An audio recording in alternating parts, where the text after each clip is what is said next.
All right. Good morning, good afternoon, good evening, wherever you are. Maybe in some cases in the middle of the night too. This is the Netconf work group meeting for IETF 111. Is everyone able to hear me fine?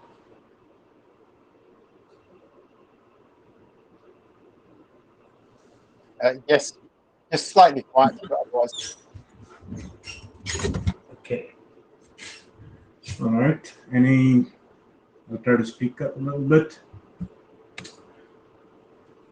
All right, we can get started. Next slide is all about the Notewell. Most of you have seen this. If you have not, please be aware that any contributions, discussions you have, either here or on the mailing list, are governed by the Notewell. So do take some time to go through it.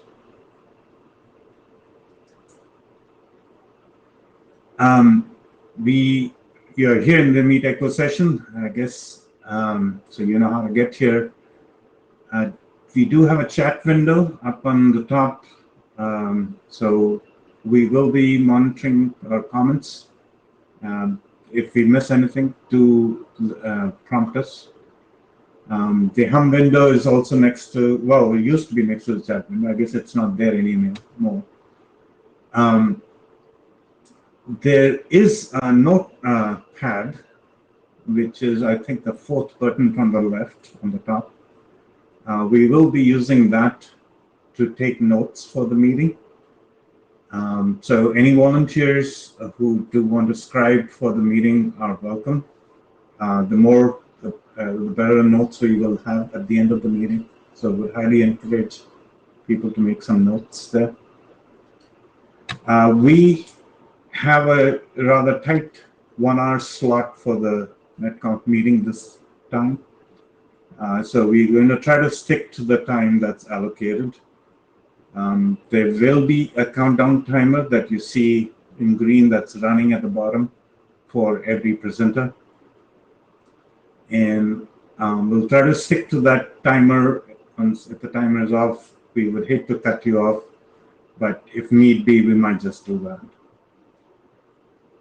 The queue, of course, is going to be managed by the Meet Echo itself, so do raise your hand if you want to speak, and then we'll call you out for you to step up to the mic.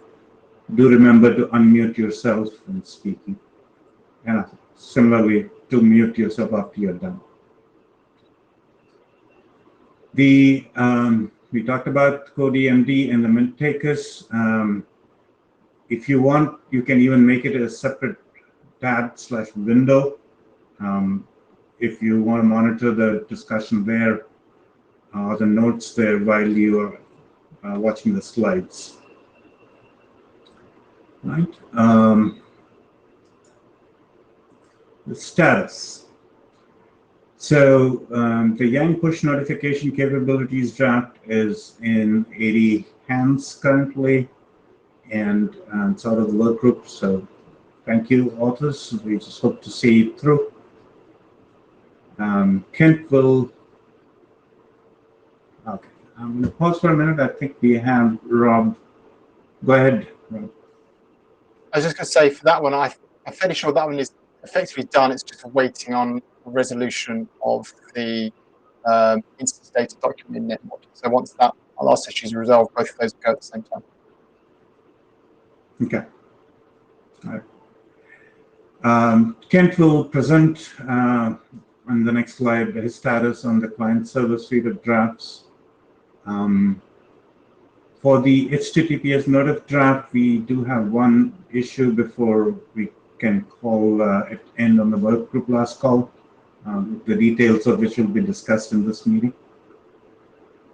The Yang push notification message drafts is still sitting in expired state. We're waiting for authors to update it.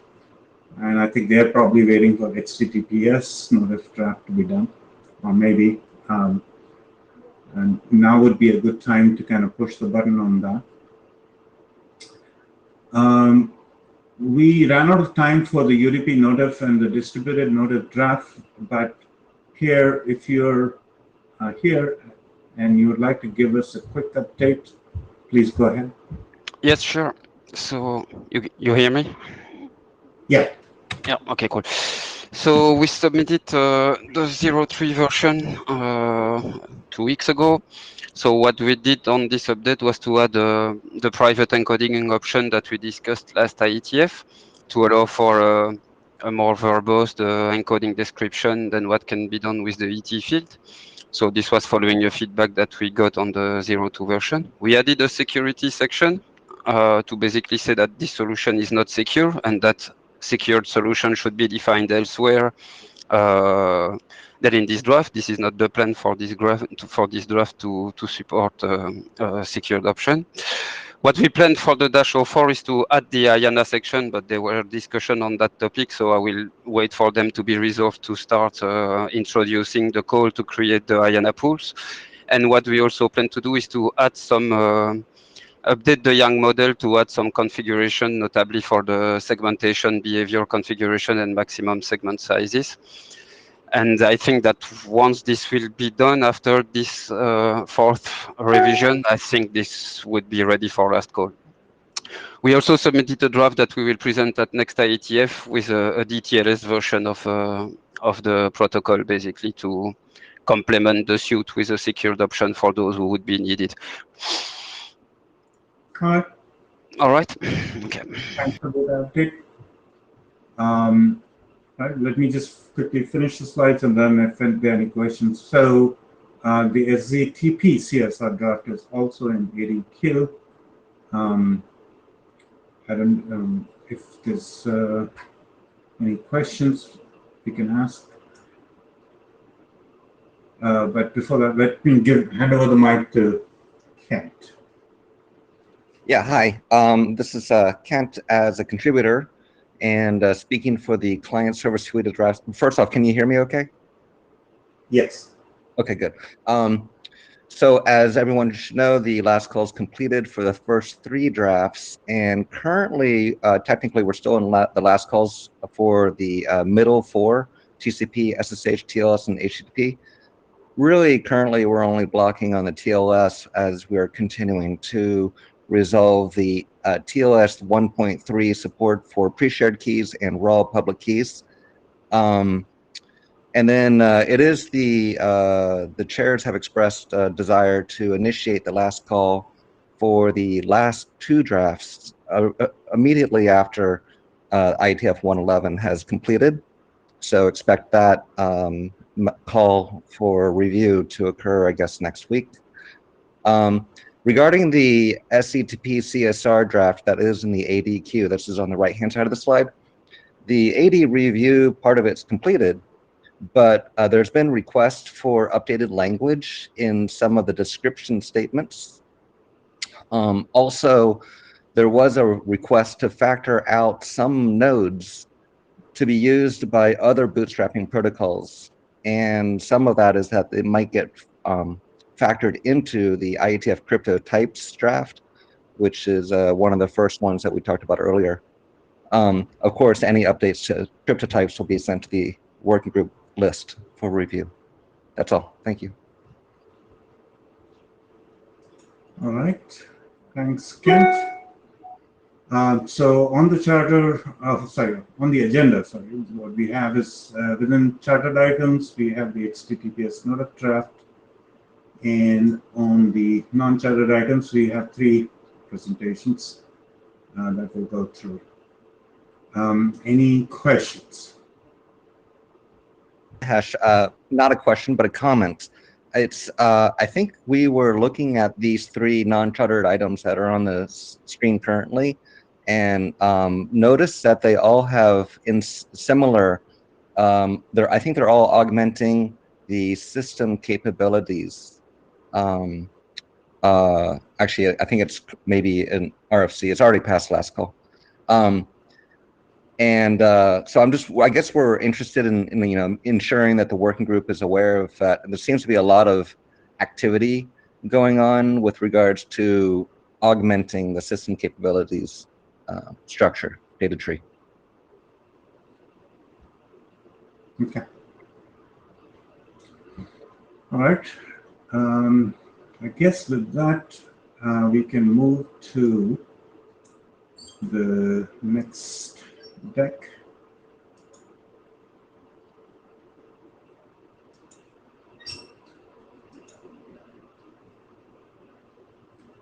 All right. So we're going to use this at the next 20 minutes, if need be, to discuss the HTTPS-based transport for Yang. There were no updates to the draft, but there was plenty of discussion on the mailing list around the capability fetching mechanism. And while as an author, we believe there was some consensus towards keeping the changes, keeping the mechanism as is. We will let, because we are also the chairs, we're going to let Rob kind of discuss the consensus maybe at the end of this presentation. But there were two other points that were raised by Rob, and one of them had to do with whether we could possibly use the SX structure extension to define the capabilities. And the idea being to follow the RFC 8791 SX structure definition. If that was to happen, we of course will need a third module to implement the extension. And the format on the wire would be identical to the one that's in the draft, except for the addition of the namespace. Right. All right, Kent. Previous slide. I just wanted to note that currently the draft defines pseudo Yang to describe what that response message should look like. True. So, you know, it's Yang, but it's without the envelope of a Yang module. So it's familiar to readers, but not necessarily usable by tooling. So if we were to use an SS structure, then it would make itself available to tooling. All right. Any other comments?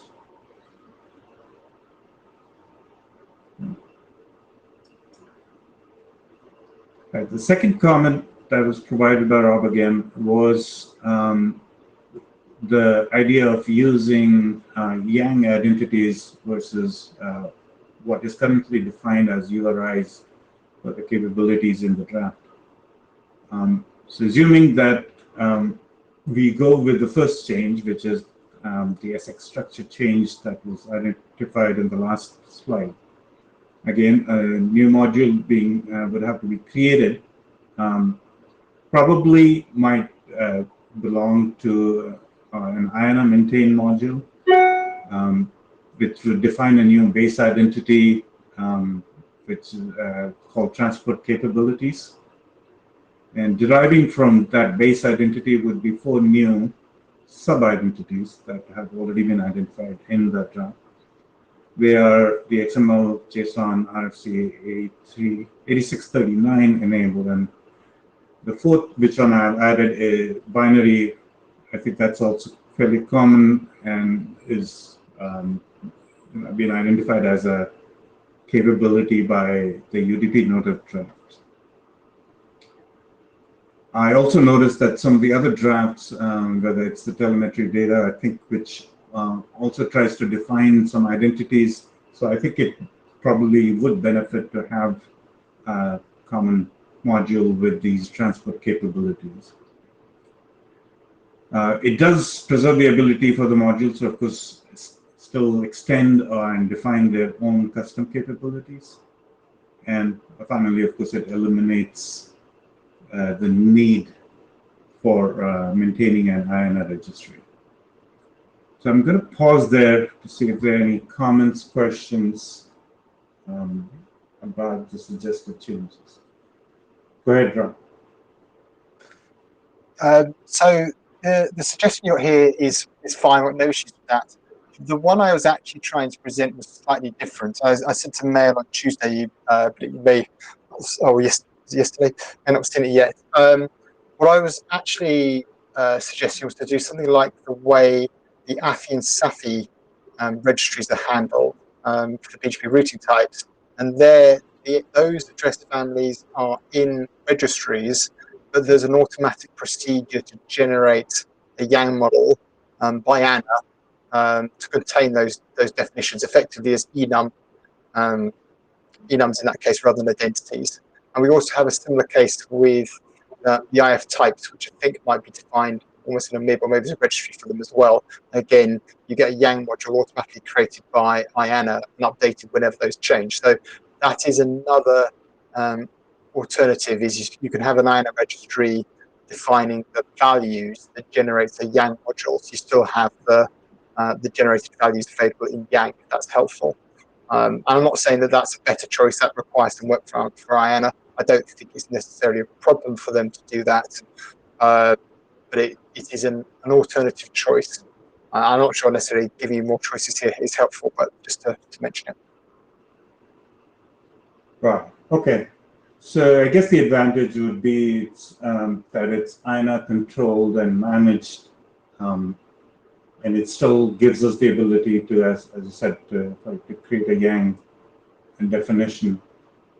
But I guess in some sense takes away the ability for the modules to define their own custom capabilities.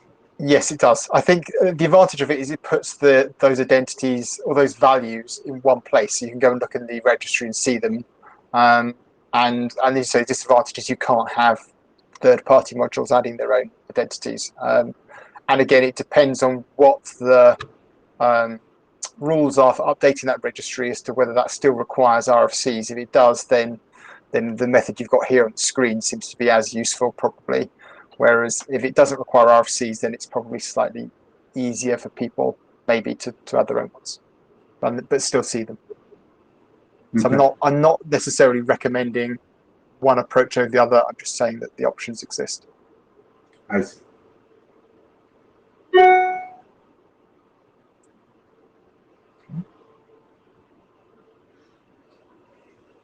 Well, I guess Kent as a contributor.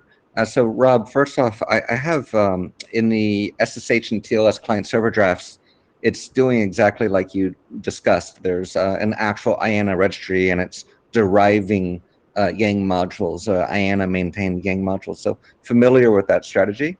But I guess the question ultimately becomes, do we want to have that single location, the IANA registry?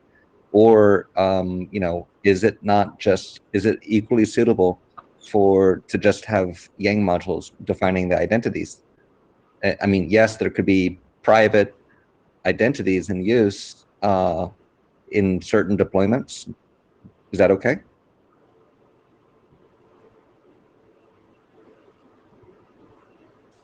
So as a contributor, yes, I agree. That's the question. I'm not sure I have a good answer for you. I think mainly having these few identities is probably sufficient for most cases, and then maybe some more get added. So I'm ambivalent. I don't feel strongly for this. So unless somebody else speaks up and says they do have an opinion on this, I would leave it to the authors to decide which way to progress. I don't think it's worth getting stuck on this issue.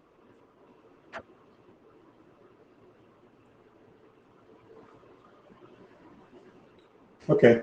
I think then maybe Kent and I will confer and post back on the mailing list what we finally decide. All right. So that was pretty much the last slide. Any other questions or comments?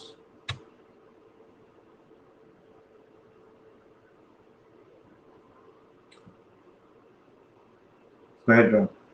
So you wanted me to comment on consensus on the sort of capability mechanism? Is that now the time you want me to speak to that? Or? Yes, thank you.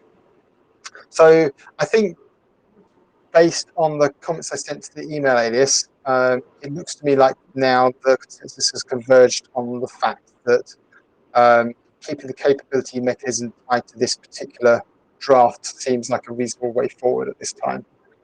That's my opinion of what the consensus has reached, and I think the draft can progress on that basis, unless anyone wants to speak otherwise.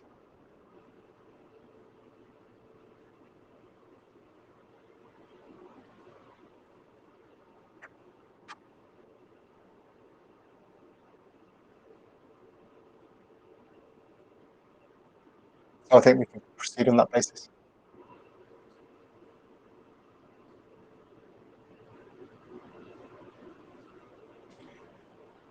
Okay. So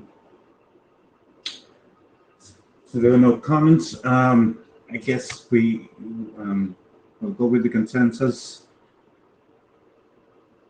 And this might be a good time for me to hand over the presentation slides to Kent. Yes, so I am going to be the slide. Oh, actually, hold on. Did we want to see if folks could share their own slides? I think we might do that. So first we have the telemetry to the export presentation. Qfeng, if you're able to, in the upper left-hand corner, next to the hand, show your hand symbol, there's a icon that says share preloaded slides. I think if you select that and then select your slide, which is the last in the list, you have to scroll down for it. You should be able to do that.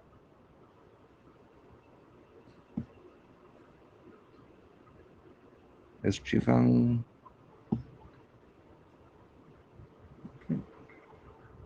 I don't know if she hears me. Yeah, well, at least she has raised her hand, so I'm hoping. Yeah, she's coming in. Yeah. Go ahead. Are you able to present the slides, or did you want me to? It would be better if you can present the slides, I think. Sure, no problem. Thank you. Okay, so hello everyone, this is Tufama. And next slide, please. Next slide, please. Yes, there's a hand raised. Eve Schooler, or not sure. No? Okay. Okay, to give a brief recap here for the people who are not familiar with this work. Our motivation is that we already have a notification compatibility model, which allows a client to discover a set of compatibilities supported by the server. But there are some transport-specific parameters lacked. So our goal is to augment that system compatibilities model and provide additional data export attributes for transport-dependent compatibility negotiation. Next slide, please. Yes, I think as Mahesh mentioned, there were a lot of discussion on compatibility fetching mechanism, which is related to this work and the HTTP notif. So thank you everyone involved in the discussion. Thanks for the comments and suggestions. So the latest update of this draft is version 5, and the main change is that we revise the draft to only focus on the server compatibility fetching mechanism.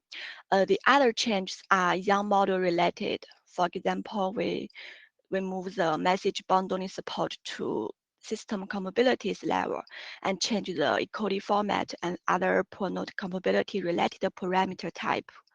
Next slide, please.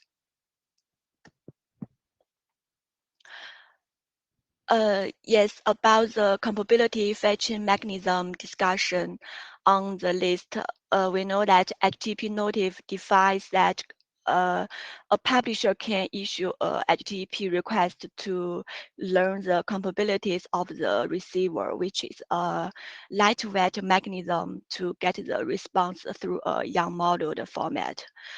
But in our draft, we did investigate how to support the receiver-side compatibility discovery through standard offline file formats, but failed to find a good case. So we believe that in most cases, there is a demand about server compatibility discovery to increase the likelihood of succeeding in negotiation of the subscription parameters. So we decide to only focus on server-side compatibility discovery.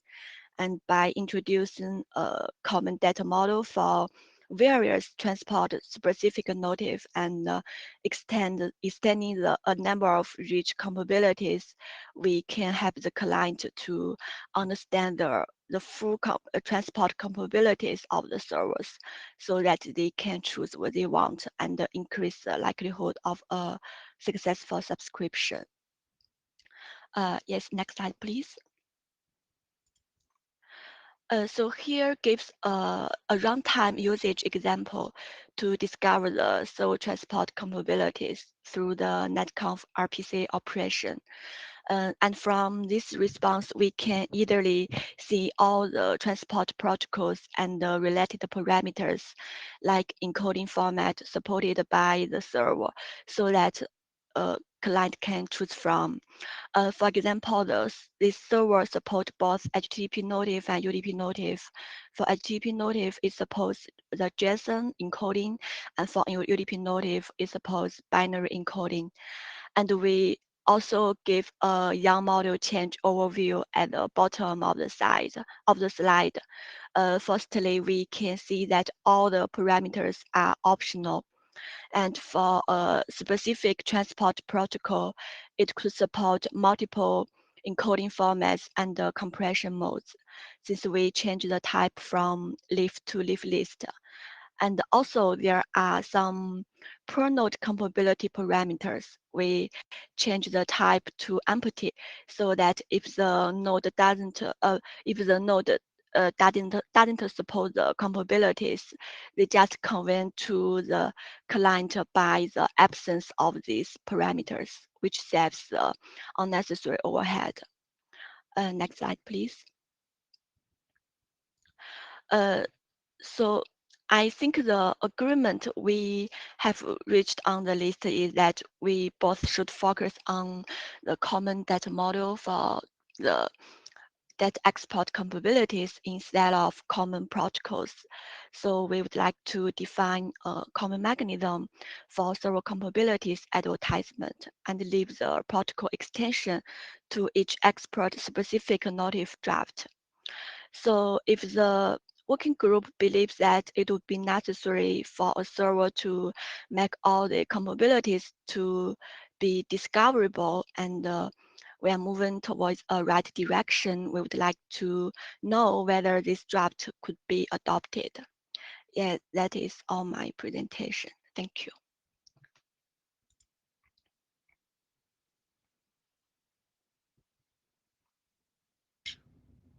Since I'm first in the queue, Ivan,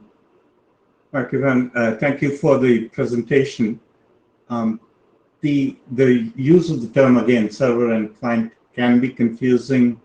So I would definitely recommend, I think in this case, when you say server, I think you're referring to the publisher. So it might be helpful to kind of be consistent in the usage of the terms and maybe use publisher and receiver to indicate whose capabilities we are talking about. So that's just a suggestion. But there are two other comments. One relates to the set of identities that have been defined in the draft. And they relate to, I think, encoding. One is encoding formats. And I couldn't help notice that those definitions overlap with some of the definitions in HTTPS notif and maybe even UDP notif. So maybe one of the things to kind of keep track is if we proceed with the suggestion that we just discussed in HTTPS notif to have a separate module with all the transport capabilities that that your draft could probably derive the so-called encoding formats from that same set of identities. That's one suggestion. The other is there is a separate identity that you define for compression mode, and I was trying to understand how would that be different from encoding format. I mean, for a receiver that is receiving, say, a gzip file, how would it, would the behavior for an encoding format be different than what is a compression mode, for example? And that's a question.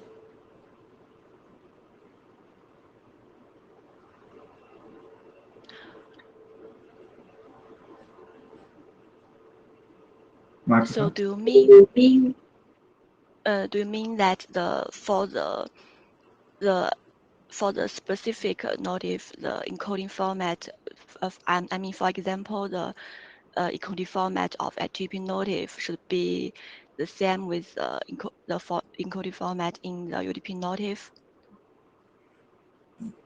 Okay, first of all, the identity definitions, there is, I think, compression mode has 2 or 3 identities defined. One of them is, I think, gzip, and there are, I think, 2 other identities.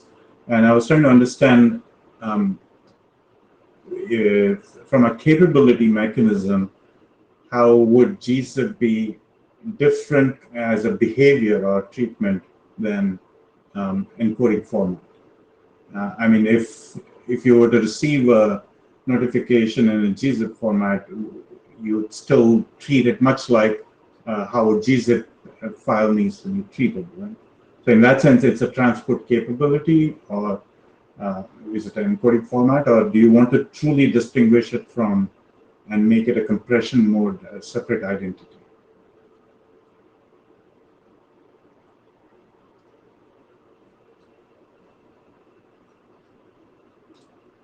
Okay, if this is not clear, then let me, go ahead, Ken. I was just going to say we finished our previous presentation early, so we can run over the clock this time. Right. I can try to articulate this on the email also if it's not clear. Maybe I'll cite specific examples from the draft. So let me step away from the mic for a minute and give other people a chance. Yes, okay, thanks for that. Tim, please go ahead. So just, I do have one question, a comment to back for Mahesh, is that the compression itself, if you uncompress it, will still have a particular encoding. So I think the compression is actually separate from the encoding. That's my opinion. But the question I had was for adoption of the draft. I think we had some objections last time that we were going to try to resolve on the list. Particularly, I think Andy had made some objections about the complexity of the draft that you were resolving. Did you, for my own benefit, did you get around to verifying that solution that you had with Andy on that was expressed on the list? Yes, I think we just clarifying that issue on the last meeting and on the list, but we did not check that with Andy. Okay. I So that verification is still outstanding, right? With Andy to your solution. Yes, but as we clarified the RPC report, the RPC error hint in the response can just increase the likelihood of the negotiation, parameters negotiation, and cannot guarantee that.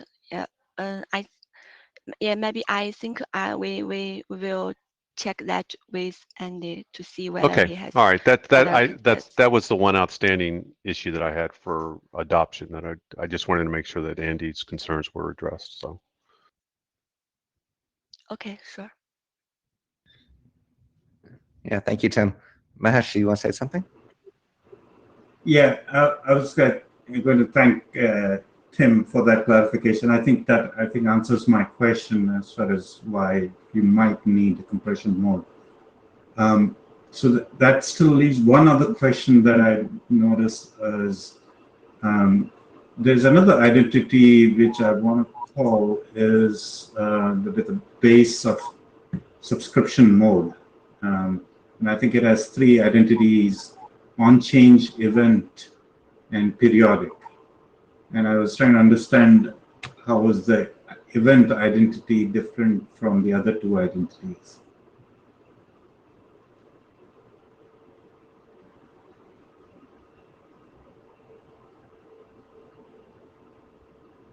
Sorry, pardon. I can't understand that. Just sorry. Let's take Okay. this offline because we need to get to the next presentation. Okay. Okay. Sure. Okay. And next, Benoit, I'm just wondering, Benoit, would you like to present the slides yourself, or would you like me to present them for you? Ideally, if you could do it, I would appreciate. I tried to follow the steps about sharing the buttons, but I did not quite get it. Okay, understood. No problem. And I tried hard. Go ahead. Thank you. All right. Thanks, Kent. So basically, this is not a new ID. That's something that I presented in IETF 107. I simply refreshed the draft this time, didn't have time to update it. So no updates since the last time, but since the IETF Netconf notification capabilities draft is kind of done, at least AD review, maybe it's a good time to review this premise statement. So if we go to the next slide, let's do a little bit of history here. So we've been dealing with data model management. And so the first thing we did is we developed a lot of Yang modules because we're thinking automation needs a lot of Yang modules. Then what we've been thinking about is, right, but we need to have a good tool chain to do that, right? So we developed the validators and we developed editors, and we develop all these for the lifecycle management. Then we're on the right track there. Then we said, okay, but we need to have metadata about the Yang models. We need to understand if we speak about service Yang model or network element Yang models, and we need to understand if they come from an SDO, if they're ratified, if they're validate, if they follow an MDA structure or the open config structure or whatever, because we need to combine those Yang models. So we did that with the Yang catalog, and now we're arriving to a state where we need to have parent capabilities. Right, it was mentioned in the previous draft as well. So exactly like we're about to discover from a server the Yang models, the feature, the deviation, the protocol capabilities, we need to understand some of the parent capabilities. Why? Because we're dealing more and more with telemetry. Right, Yang push. And because we want to do closed-loop automation, and to do the closed-loop automation, we need to have those node capabilities. So if we go to the next slide, I want to give a practical example. So, on typical router, at least one I know of, if you query the interface counters on the line card, right, you will discover that those counters are not updated more frequently than 30 seconds. Right, so whenever you play with telemetry and closed-loop automation, well, if you poll or if you stream, because in the end it's the same thing, right? We prefer streaming, but whatever. If you stream more frequently than 30 seconds, let's say 15, you're going to have a kind of a graph that will be like a big step and then something flat, a big step, something flat, which means that if you stream every 15 seconds, you will draw a conclusion that there is no counter interface, which is just wrong, right? So knowing this frequency is key to draw the right conclusion for closed-loop automation based on telemetry, and also to reduce the load on the devices, right? We got frequent requests saying, I want to have like microsecond cadence of things, but maybe it just doesn't make sense. So the use case, as I mentioned, this is like telemetry with closed-loop automation, or call it service assurance, or intent-based networking, or whatever network, right? But this is like a foundational piece that we need, and there's a link to the two different drafts at the bottom there. So getting like the discovery of, telemetry, so per node information that are useful for telemetry in closed loop is important. So, and this is what I want to mention next slide, right? So it's either for closed loop automation or for post-processing analytics, but we need to have that. So, and that's what we did. And I think that, Ken, you highlighted this, that the 3 drafts that we're proposing now are all discussing an augmentation of the system Yang module. And if you go to the next slide, this draft actually augments the IETF Netconf notification capabilities. And we know that it provides structure that can be used to specify Yang-related system capabilities for a server, and specifically related to telemetry. There is unchanged reported, which is like another basic information we need to do a closed-loop automation. If we receive an event and we know it's unchanged, well, it's a pretty important event. It's not like a simple log. So the minimum update period, the support update period, the minimum dampening period. So this is the draft. This is an AD review. Now the new specification on the next slide, we augment that IETF system capabilities, and we add basically 2 RPCs. So it's more important to look at the variables that we add, and this is like on next slides, the minimum observable period, right? So I understand that there is something similar in the IETF Netconf notification capabilities with the minimum update period. So we have to check if this is really the same or not. We could debate this. So the suggested observation period, that's something which is frequently asked by, customers or operators. Okay, I've been doing polling with an MP every 30 seconds, but what do you suggest for telemetry? So that's something that could be interesting to receive directly from the server.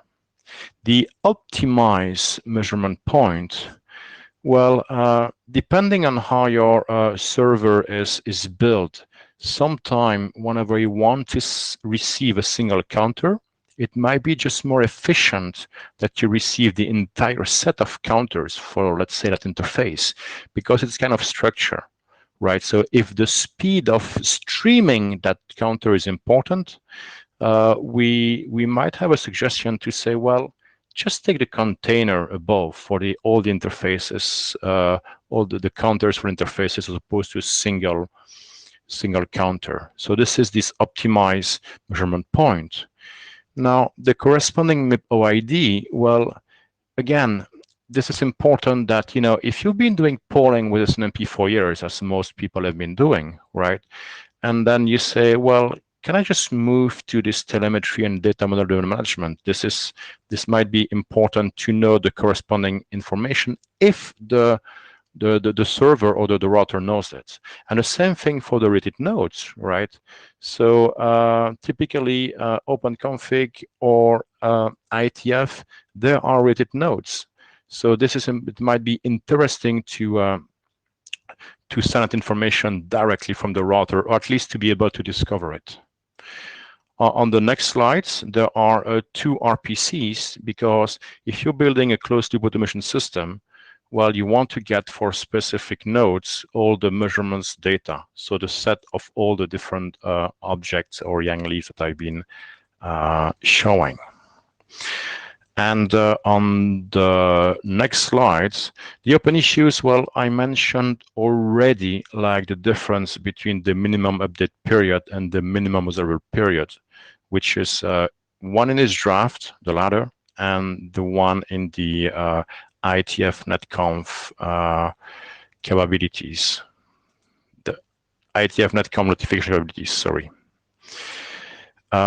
So the open issues, we could be splitting the related node into the config one and the state one. And I believe that we want to do a better job to explain the RPC from the client side. And let me stop here in terms of open issues, because I have not updated the draft. But basically, the last slide is I want to get from the people here if they recognize the problem statement and whether we should solve this one. Personally, I believe the answer is yes, but I'm kind of biased. So the ask is to read the draft to provide feedback either now or on the mailing list. Regardless, I plan to clean the draft and to update it. So, and I'm proud that I left you 1 minute, Kent, out of the 10. Thanks, Benoit. If you don't mind, I'm going to step back to the RPC slide. Here it is. Where are these RPCs being defined? Okay, so they're, yep, measurement metadata.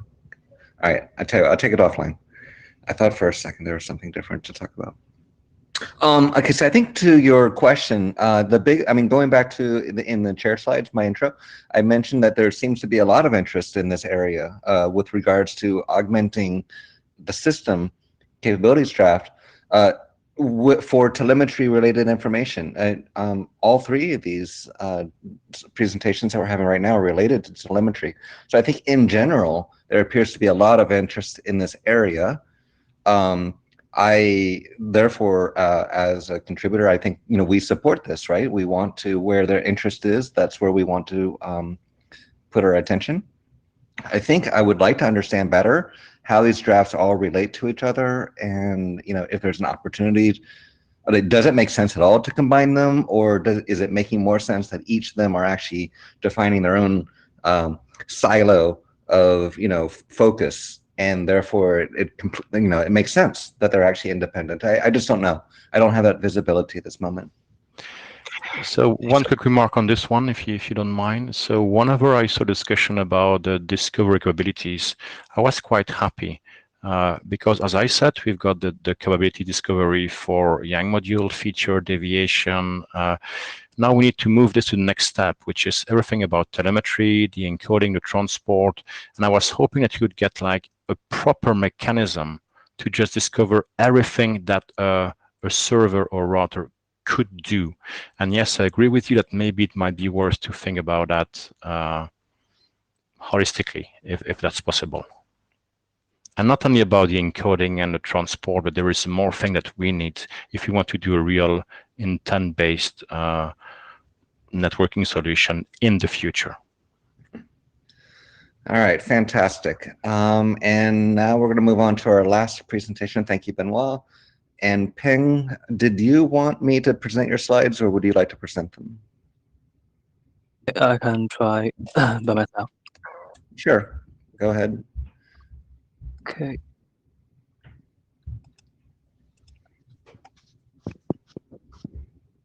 Can you see my screen? No, not yet. So the button on the upper left-hand corner next to the hand symbol says share preloaded slides. You open that dialog, select your slide set, and then hit share or something like that. Yes, I apply to share the screen. So should I try to share the slides? Oh, I see. I need to press. I need to press a button. I need a grant screen. Sorry, first time for me doing that as well. Okay. It says the screen share is being started. I assume I'll see the slide momentarily. Yeah. How about there now? we go. Yes, but I think you want to go to full screen. Okay. Yep, looks It's good okay? now. Yes. Okay.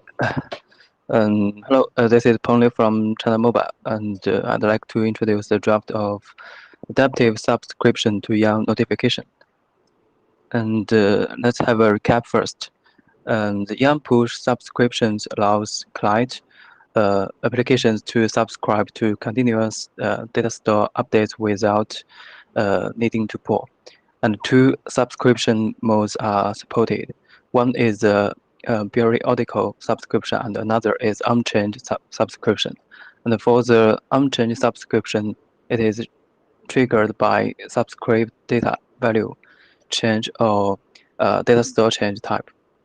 And in some case, the service need to configure both collectors and publishers with multiple period intervals and automatically switch to different period intervals according to network resource usage.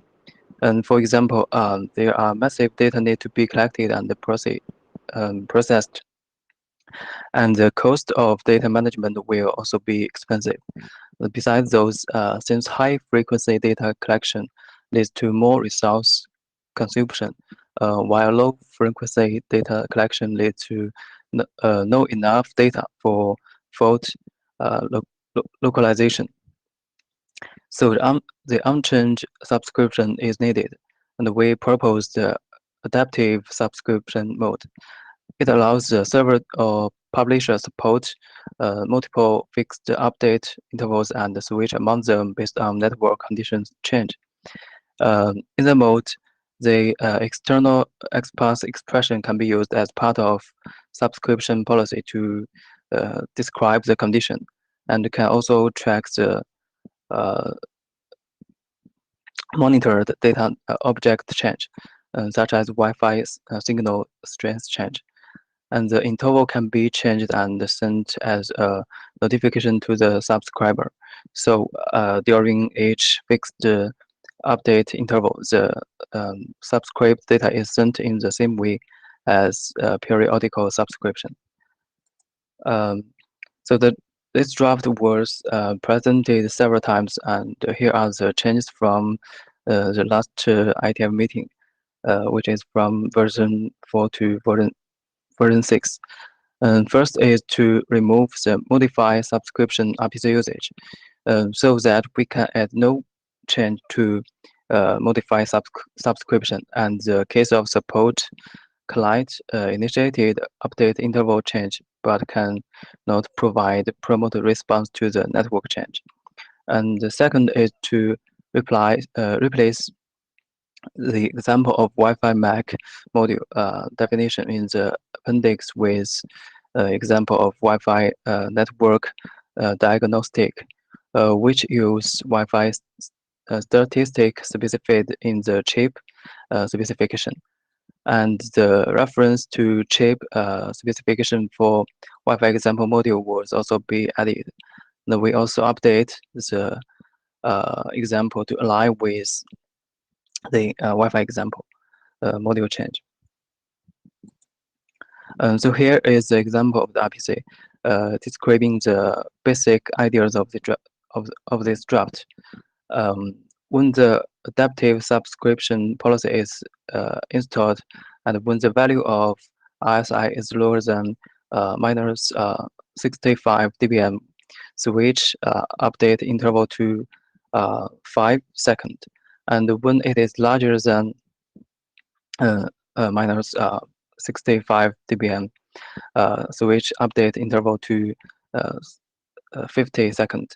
And we also specify the module of the updated Wi-Fi network diagnose example, which can be found in the upper right corner of the page.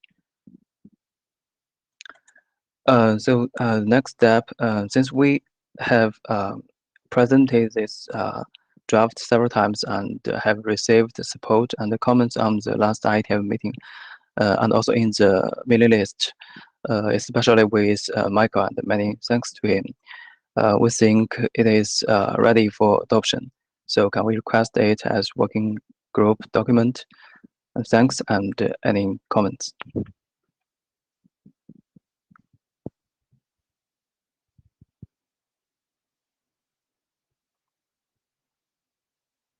Hi, Chin, did you want to say something? I guess he took his hand away, so, oh, he's back. Chin, did you want to say something?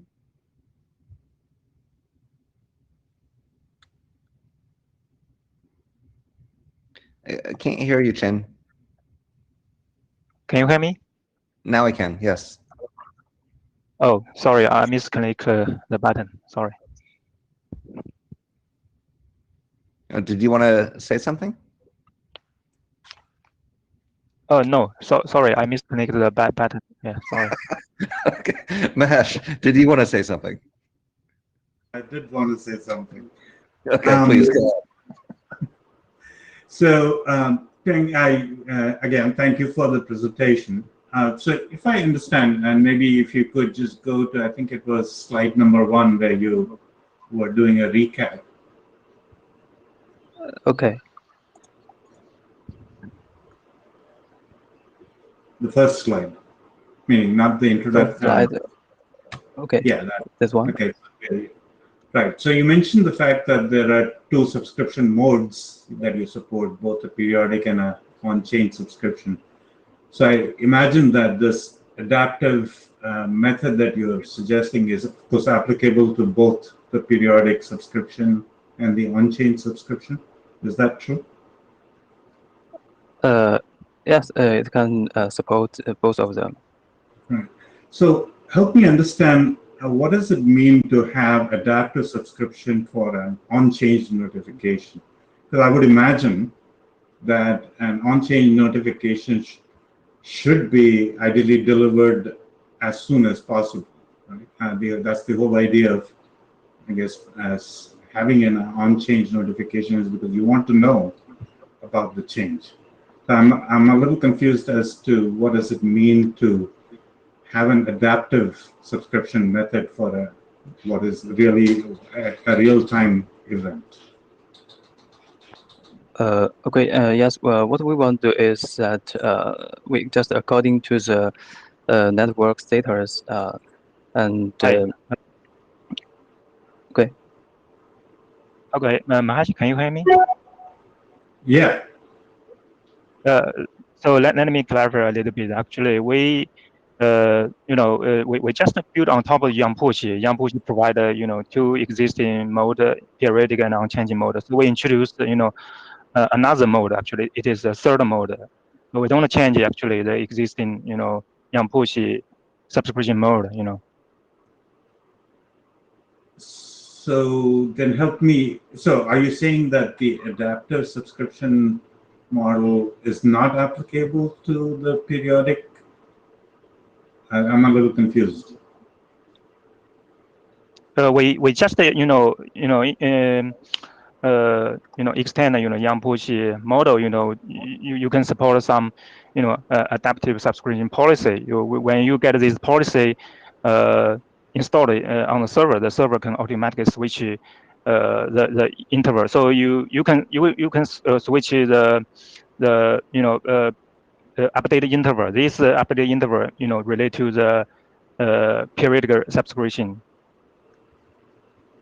Right. So if you're modifying the period by at which time the notification will be sent, to me that means the on-change notification will not necessarily go out at the time it happens, right? It's because it'll be modulated by whatever the periodic interval that is set.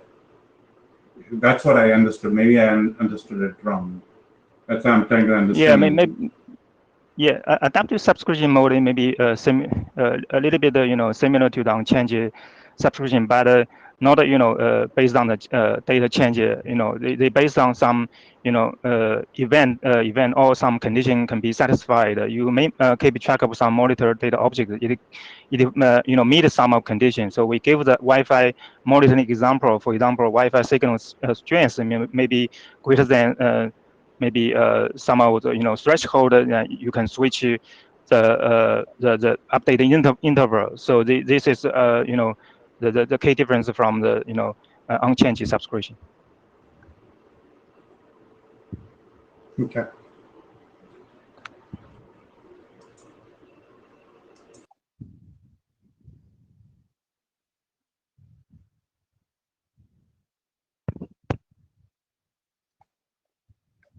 Alex, do you have a comment to make?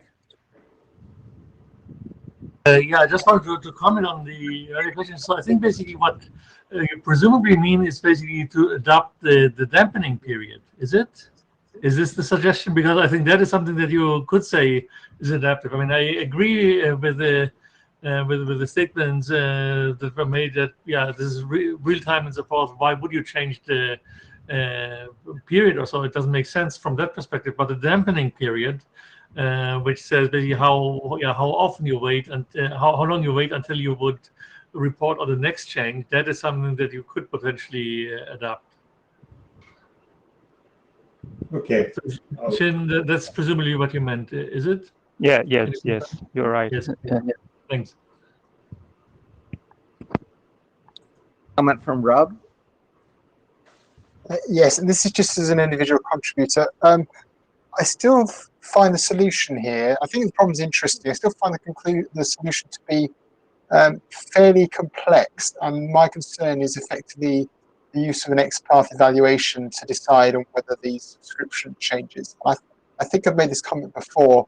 I did wonder whether another way of solving this that may be less generic and less intensive is to allocate some sort of QS policy or priority related to a subscription, and then have the device automatically downgrade the subscription in some way if it can't meet the service requirements it needs to do, or something equivalent to that, rather than switching to a separate subscription on these particular scenarios.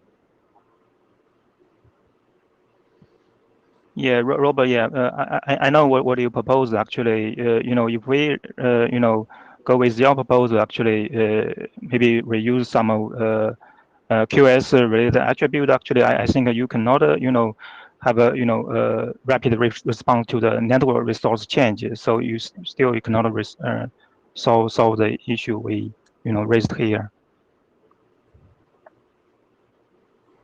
So, but router usually or network device usually can be configured with multiple intervals. So, if it can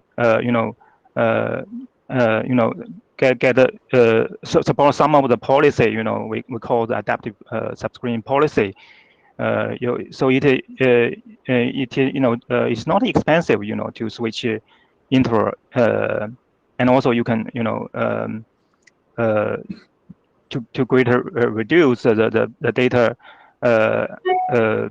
be connected to be exported to the management plane, and you can reduce the data management cost.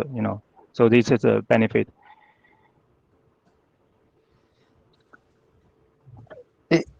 I think my concern is more about the fact that when you're configuring these, you're putting an arbitrarily complex XPath expression in to do that evaluation, and it just seems like a complicated way of doing it. Yeah, but in another way, we introduce this kind of condition is use the external XPath. That means the monitor data node doesn't need to be part of the published data.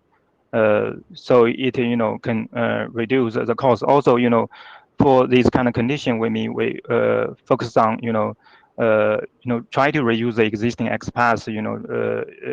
In the past we have smart filter use cases, which we try to address similar use cases here. Okay, thanks. So this can reduce the complexity. Yeah, thank you. All right. Well, thank you everyone for contributing to the discussion. And I guess the chairs will send out the minutes shortly. Mahesh, do you want to say anything? Closing comments? No, I think that's pretty much it. All right. Wonderful. Okay. Thank you, everybody. Bye. Thanks, everyone.